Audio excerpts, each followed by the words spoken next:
with Richard Ham here at the giant Bethesda area. Gosh, I can't even call it a booth. It's just like a continent over here. We own this place. And I know that I said that this game is better than Waterworld, but let me tell you, this game looks incredible. When I saw the trailer, I was floored. Tell me about the storyline. Sure, okay. Well, Brink is set on the Ark, which was this experimental city built in like the year 2005 that was all about green living, all about like mankind's perfect future, where we live in total harmony, we have renewable resources. It was perfect, it was awesome. But then Al Gore's worst nightmare came to pass. And overnight, the sea levels rose, and this little city that's supposed to house about 5,000 with all this prototype technology suddenly houses 50,000. So the game starts about 30 years later. They're completely out of resources. They're cut off from the rest of the world. They don't know what's going on out there, and the whole place is on the brink, hence the title of the game, of an all-out civil war. And that's where it starts, the start of that war. And from what I understand, you can play as both sides, right? The people who are... You can explain it better than I can. Yeah, well, that's a big part of it. The game starts with that civil war, and the first choice you make in the game is, do you want to fight for the resistance, which is, they're sticking it to the man, they're fighting for their fair rights and, an equal share. They're completely justifying what they're doing. They have no choice. They have to fight. Or you could choose to join security, whose job it is to maintain law and order, to keep everything under control, to keep the whole place from sinking. They're really the heroes of the Ark. And you play through this story, and it's very obvious that you're in the right, that you are the hero, you're doing the right stuff. When you make it all the way through this campaign, and you can play that game solo, you can play it co-op, or you can play it versus online. Once you make it through, you'll then say, the game will say, well, hey, you only know half the story. You think you know what's happening. Why don't you try the other side? And so you'll take your character who you've leveled up. He might be level 15. He might have a whole bunch of perks and weapons.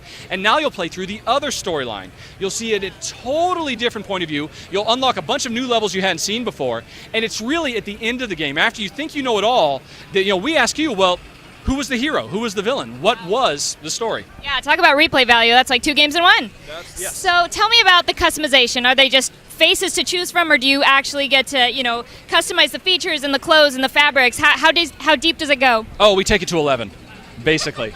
Many years ago, I worked on The Sims for console, and I really kind of think it's very, very similar. That same level of customization you would expect in something like The Sims or in an MMO is what we've actually brought to a first-person shooter.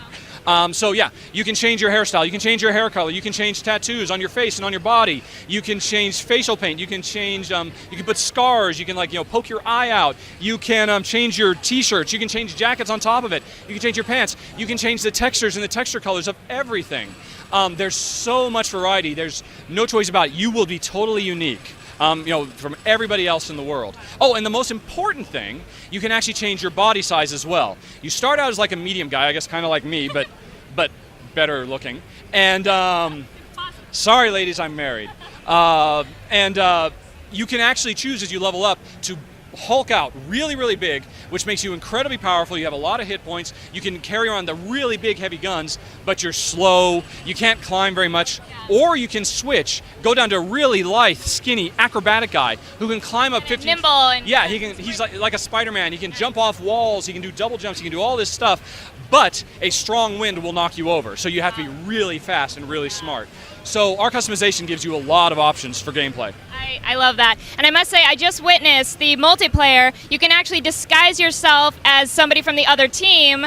So tell us about that. I mean, that's crazy. I love that. Oh, you know what? Actually, that is probably one of my favorite stories in like the 30 years I've been playing video games. A couple of months ago, we were actually doing a playtest internally. And my team, we had to get these intelligence documents, carry them to an escape submarine, and that's all we had to do. We had to get the documents, get to the sub, and we win. We had the documents, it was all going great, but the enemy, they were totally bunkered down in that sub. We could not punch through, and we were running out of time, and I thought, screw it, we're going to lose. We have no chance at all. So I started messing around. We had just gotten disguise working, and I hadn't played with it yet. So I killed an enemy, disguised myself as him, and now I'm just walking around. Nobody's bothering me. I'm just kind of exploring the world. A little short for a stormtrooper. Yeah. Yes, exactly. Stupidly, I happened to wander into the sub. And suddenly I'm surrounded by 3 of the enemy, big burly guys. And I know who they are. They're the best players at our company, Splash Damage. And I know if I reveal myself, I'm a dead man.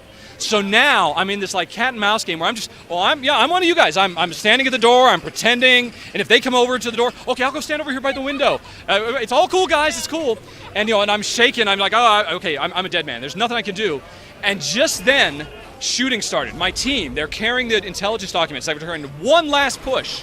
And the bullets are flying, grenades are flying. I panic and just go hide in a corner. And and then when the gun smoke clears, it's over in a few seconds. All my guys are dead, and there's the documents. All the enemy are dead except for one guy, and he's still alive. And he's turning around and saying, "Yeah, we did it! High five!" No. And and